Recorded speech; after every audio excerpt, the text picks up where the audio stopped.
suis Fabrice Xil, je suis directeur adjoint d'Espace Éthique. Je vous dis juste 2 mots d'introduction. D'abord pour vous souhaiter la bienvenue.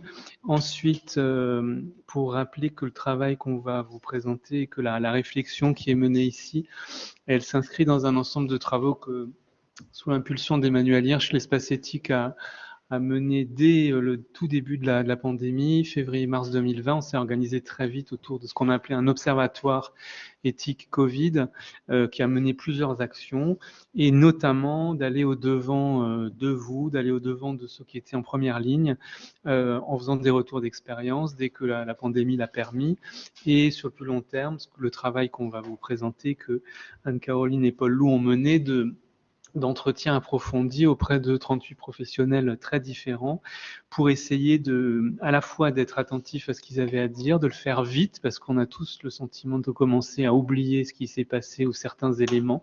Il fallait le recueillir dans une certaine rapidité, et je pense qu'il faut le saluer.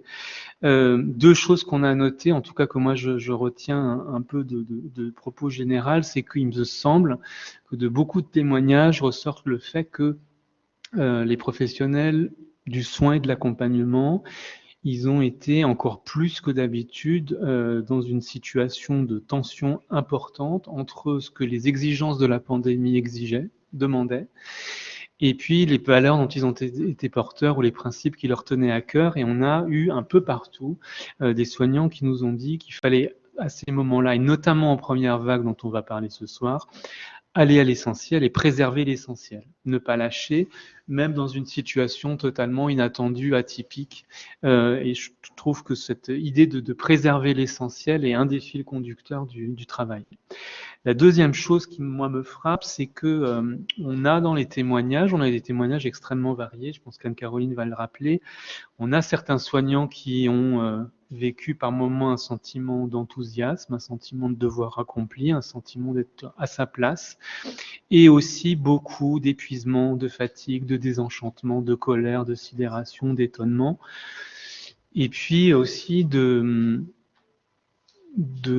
souffrance liée à une forme d'inattention ou de dédain de la société ou des responsables politiques par rapport à leurs difficultés. Et je trouve que c'est aussi notre rôle à l'Espace Éthique de rendre compte de ça.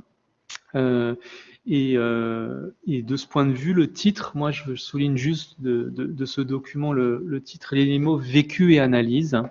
C'est une manière de dire que ce vécu, il se réduit pas à une souffrance, que dans ce vécu, il y a de la souffrance, et on verra avec quelle finesse elle est analysée et comment cette notion de souffrance et de souffrance éthique est construite et discutée.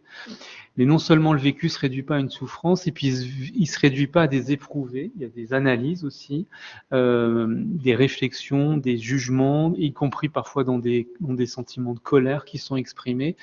Donc voilà, on voulait partager ça avec vous à l'occasion de la sortie du document, et puis écouter ce que vous avez à dire de cette première vague de la pandémie qui avait quand même beaucoup de particularités, et plus généralement. Voilà.